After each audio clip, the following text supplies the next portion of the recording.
Thanks for staying with us. It's time to go to the press and see what the fresh headlines are this morning. And joining us to discuss the headlines is Mr. Chris Kehinde Wandu, Executive Editor of CKN News. Good morning and welcome to the program, sir. Good morning. Yeah, well, I was saying earlier on that to see RAM chop now connection, no? Because an average RAM is from 350, and then you're looking at some of them for 600, 700, and so on. Exploitation is too much in this country. It's too much, bro. It's too much. Well, let's begin with Daily Trust with an unfortunate headline. Mokwa flood, death toll hits 200, over 500 missing. That's the headline on Daily Trust. A few days ago there was flood and a lot of people died. It started in tens and then it got to 100 and something. Now it has reached 200. Possibly it might pass the 200 mark. I don't know how you feel about that. Just like about Nigeria, it's so bad. By the death toll, what happened in Mokwa in Niger State is quite unfortunate. My heart goes out to the families of the victims. I was reading in one of the dailies also how a man was narrating his own ordeal, how initially I think they were sleeping and the wife told him, oh, there's water entering the house, and he packed his family, the wife and the children, and came out and saw that the flood was already almost everywhere. And they asked all of them to hold hands, and they held hands, and they were trying to find their way out of where they were. And fortunately, the flood became so very, very, very, very serious and getting higher and higher. Before you knew it, they disconnected. And his wife and all his children were washed away.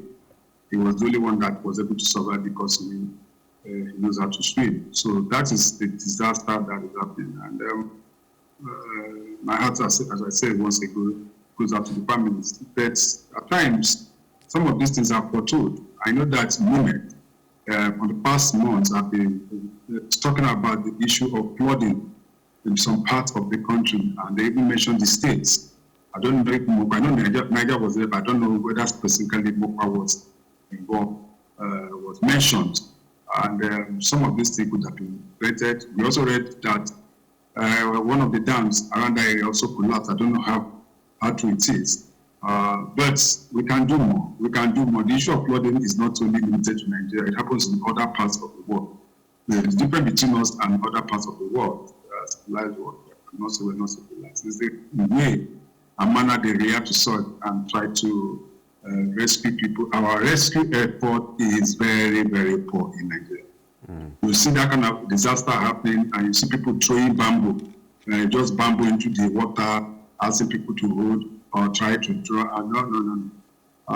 That is quite unfortunate. Then the top part for me is that with such a huge disaster, I expected the President of the Federal Republic of Nigeria to show some level of empathy and to have visited the place. That is my personal thought. People will say, "Oh, is it everywhere that the president will go to?" No, this is not like banditry or killing of people that is going all over the northern part of the country. This is a disaster, a natural disaster, and even if the president is on leave, which I believe in Lagos till after Salah, he could have made contact. This is not a question of sending any delegation.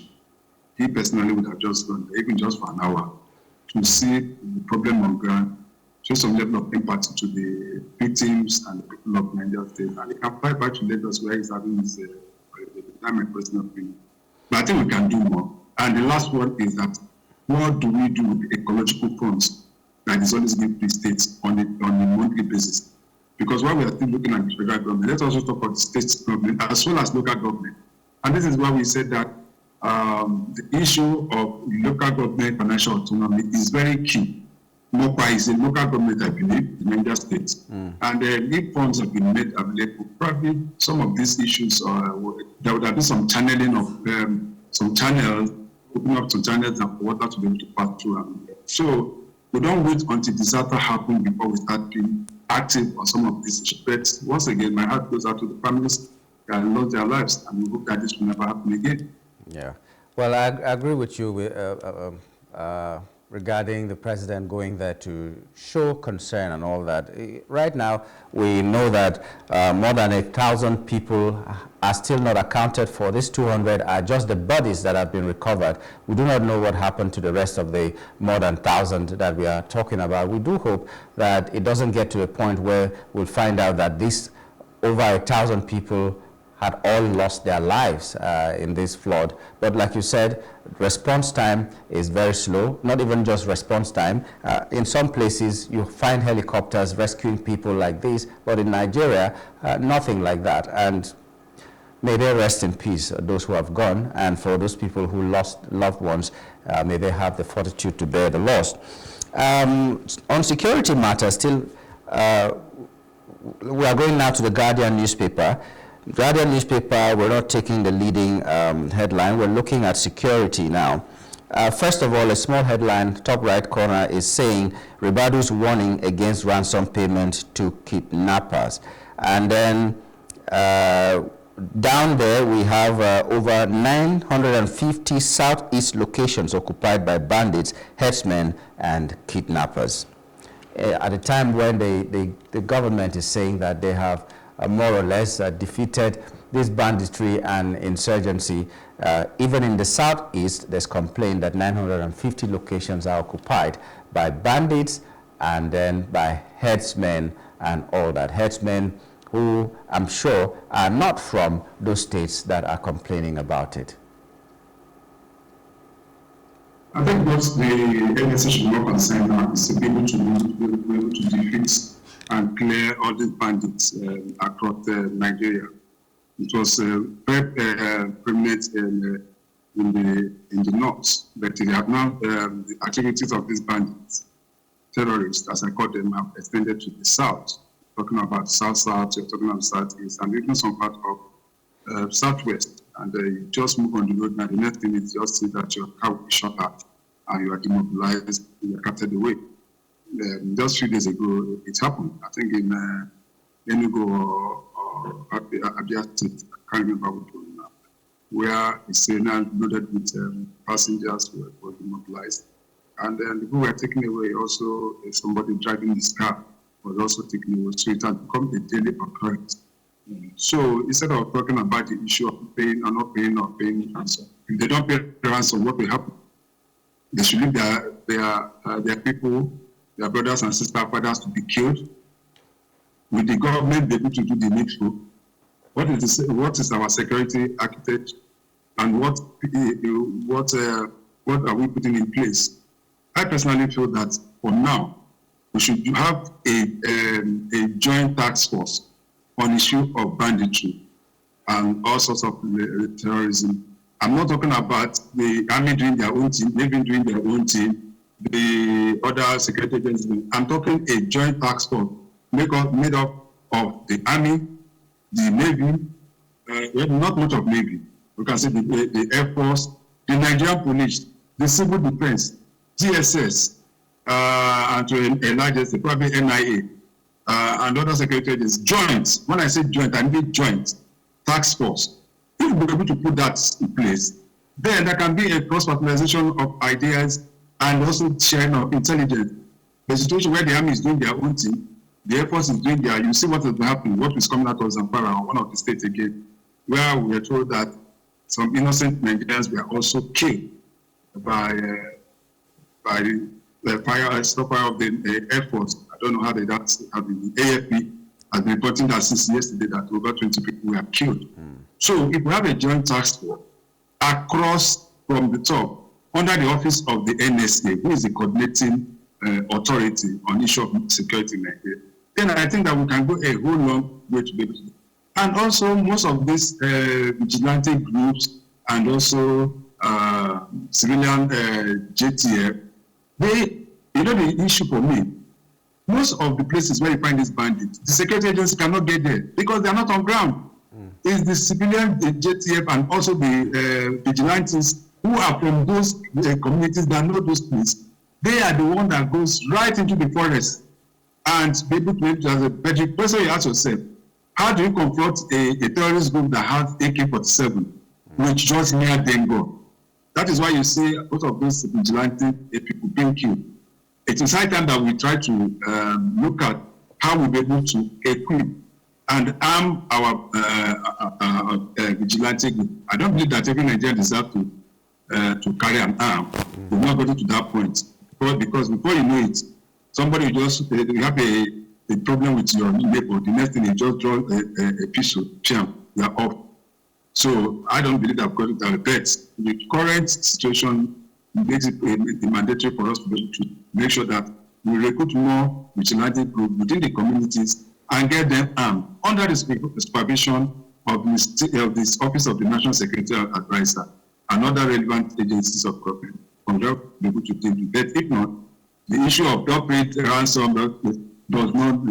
If the NSA doubts, I say that what do you call it now? Security has improved. Let him drive him alone. I mean the NSA. Yeah. Let him alone drive from Abuja to Kaduna without any military escort. Unless what happens, let him go and come back. Unless what's happening. So it is just easier for somebody to sit in his office and be giving us of excuses. But the situation on the ground is getting worse by the day. Yeah, well, maybe he's just like the, what do we call him? The former central bank governor. What's his name again? That became became a chieftain up north. Anyway, he said that he didn't know about poverty until he became the emir. Yeah, the emir. He didn't know about poverty. So maybe Sanusi, very beautiful. He didn't know about poverty until he became the emir. Maybe because he was now seeing people who were really poor around him. He didn't have those kind of people in his neighborhood and all. So maybe that's the same thing that the NSA is suffering right now. He doesn't know what security means, what insecurity means, because he's always secure and is going a lot around with army people. Well, let's look at some other issues now. Political. PDP chides AGF as Osun government sues federal government for stopping council's allocation. That's another PDP state in crisis now. And the election is coming up very, very soon. And then we see a situation where the local government cannot access their funds and all that. What's really going on? Let me hear your comment on that. I said before that the concern of government, and I don't know why the government is not doing about it. The Supreme Court has given a judgment that the funds of giving financial autonomy to all the local governments in Nigeria, and the AGF came out categorically to say that that is what should be. But months after that judgment, you still see that the Central Bank of Nigeria has not been paying those allocations directly to the local government, and you ask yourself, what is the problem? If the president today stands on the pay and say that this money should be paid directly to the local government board, then it should be done as quickly as possible. But I see what is playing out to be as a result of 2027, where everybody is now facing, all the politicians are facing. Governors have been taking the back, they are taking the background. All we have everybody is doing now is to now find themselves aligned on how to 2027 election.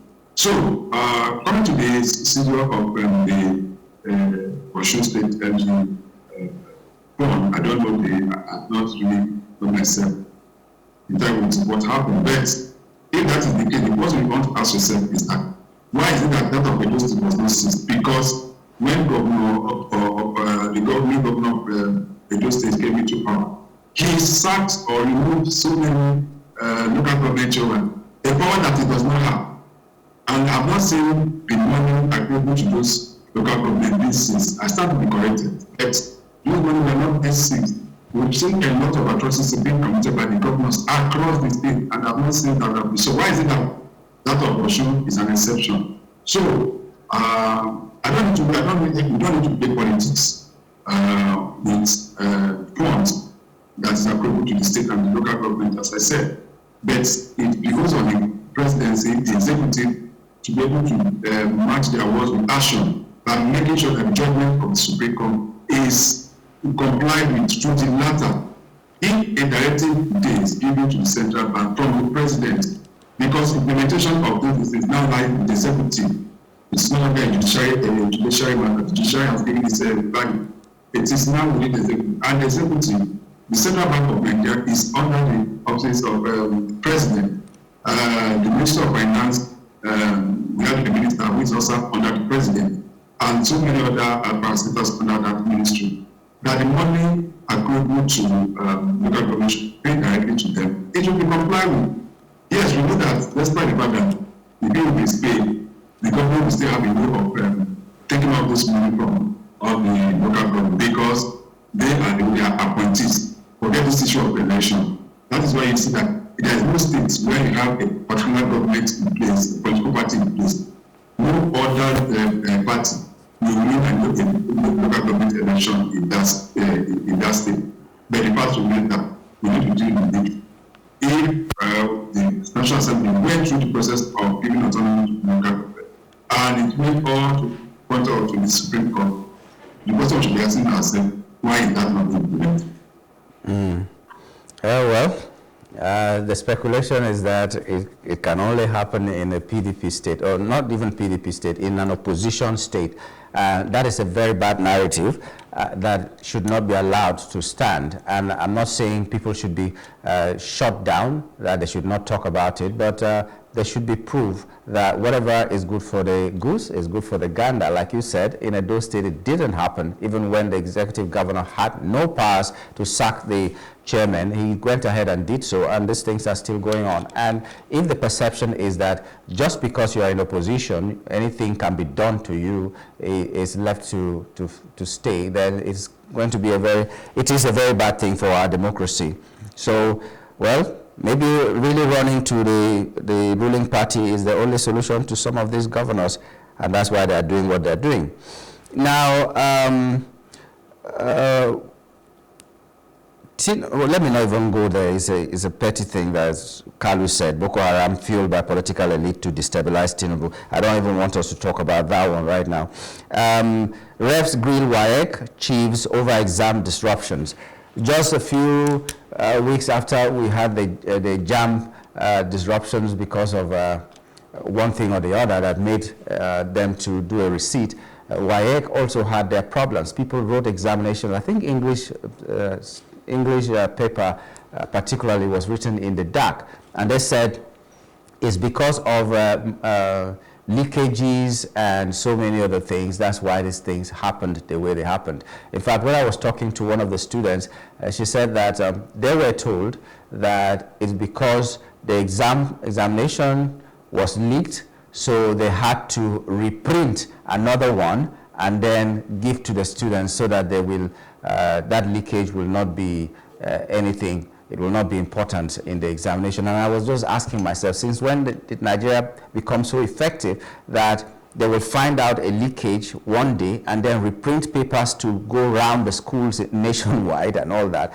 But you know, this is what is happening. Reps is grilling the Wike chiefs to find out what really happened at that time. Let me hear your comment on that. Well, it's unfortunate that in 2025 we're still talking about the issue of Wike leakage.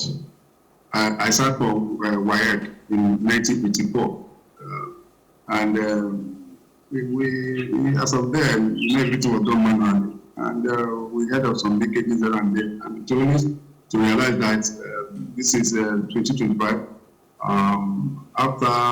About 41 years after British Crusade, this issue of the leakages here, it showed in a country, in a world where technology has practically taken over everything. In this jet age of AI, where other countries are looking forward and are already starting implementing AI, at the problem we are still grappling with the issue of it's leaking money. And for that, we are conducting West Africa Index examination in the middle of the night. Don't forget that most of these schools are also in the rural area. They don't even have electricity. So they are looking for torch and which one is even worse? Is it the one that you're talking about leaking, or the one that they're going to conduct in the middle of the night where there is no electricity? That is even going to be worse in terms of students cheating and rest of them. I think we should just get our act together. I've said it time and time again. Our educational system needs a total overhaul, right from the primary to the secondary and tertiary level. A lot of this needs to be done. And the Ministry of Education, both at the federal and state and even at the local government level, have a lot to do to be able to make sure that we get the best. And that's because if you don't get the foundation right at the lower level, primary and secondary school, then that is where we have problems in the universities. And what that is also fun at is that by the end of it all, you see that our graduates are not employable. You see a graduate of Nigerian University coming for interview. He's spoken English, they cannot put together a simple sentence. Apart from so many other, even those that say they had a post class in certain disciplines, they cannot be able to defend their post class. So it is because the foundation was weak. So I hope that the West Africa Examination Council will be able to put their hands together and just like the Germany, and be able to get it right. The same thing with NECO. Will be here instances of where people have been writing examination on behalf of certain people as awards. So I think they're also improving on their own part so that everything is digitalized to a large extent that you cannot see anybody, if you don't have the printer print or your printer print doesn't work, or it's not you are not identified with your fingerprint, you cannot be able to write it. So biometrics is key. Using technology is very fundamental. Then examination can be centralized in a way and manner that people can write their examination without necessarily going through all the chaos that we are going through now. Well, these are the people who want to do CBT. I don't know how that will work. But Mr. Nwandu, since you are a lawyer, I put it to you that Nigeria uses AI. Didn't you hear the other day when the humanitarian minister said they use AI to identify the poor people in Nigeria? So we are using AI. Don't you think so? We're so good in technology. I also put it to you that in court we deal with evidence. Provide the evidence, then I can maybe. How do you use AI to find out who is poor in my village? And all, I just laughed when I saw that. Let's go to the Tribune newspaper anyway. Suspected, well, I don't even know which headline to take now. We have suspected herders killed 43 in Benue communities. We already know what is going on in the security sector. I derive joy in stepping on toes of powerful people. That's according to Wike, the power that be. And now let's just take this one. Court shuts lawyers, litigants stranded as judicial workers begin strike. Now, we know a lot of people will suffer because of this. Some people that could have made bail, some people that could have had their judgments. So many things will happen because the junior workers are on strike now. So the judiciary is affected so much. I'd like you to just comment. Your people are on strike. It's not my people that are on strike. It's judicial workers. They are not lawyers. They are still your people. Your household servants. Your household servants are your people. Yes, I thought that there was an announcement by the umbrella body of the judicial union that strike has been suspended for 2 weeks. I saw. I'm sure you must have seen that press statement. So how come that, despite that, the union still went on strike? Because when the news broke yesterday, and we published it, we got report from the union that it has been suspended for 2 weeks. Maybe that was an AI. That was an AI statement. That's what I'm saying. You can see okay, that's the evidence of AI. Yes. Okay, no. Statement. So, that it was suspended for 2 weeks, and that the union is in talk with the Federal Ministry of Labor. So I was surprised this morning to start reading that because we are short.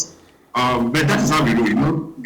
Until it gets to the issue of strike, government don't listen. It's the same thing that happens with ASU.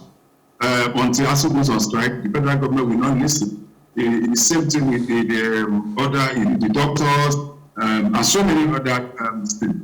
What is the situation? They say that they are not too sure about the issue of the minimum wage, 70,000 naira promised federal government. If you look at the backlog that ought to have been paid, that it has not been paid till now. I rightly mentioned, when two elephants fight, it's only the grass that suffer. So many serious problem, especially people that are supposed to be in court, those are waiting trial, the various trials and the rest of them. People will be returned to the prison to wait for judicial workers to resume. So it will be a total breakdown of law and order within the judiciary. And I hope that this should be resolved as quickly as possible.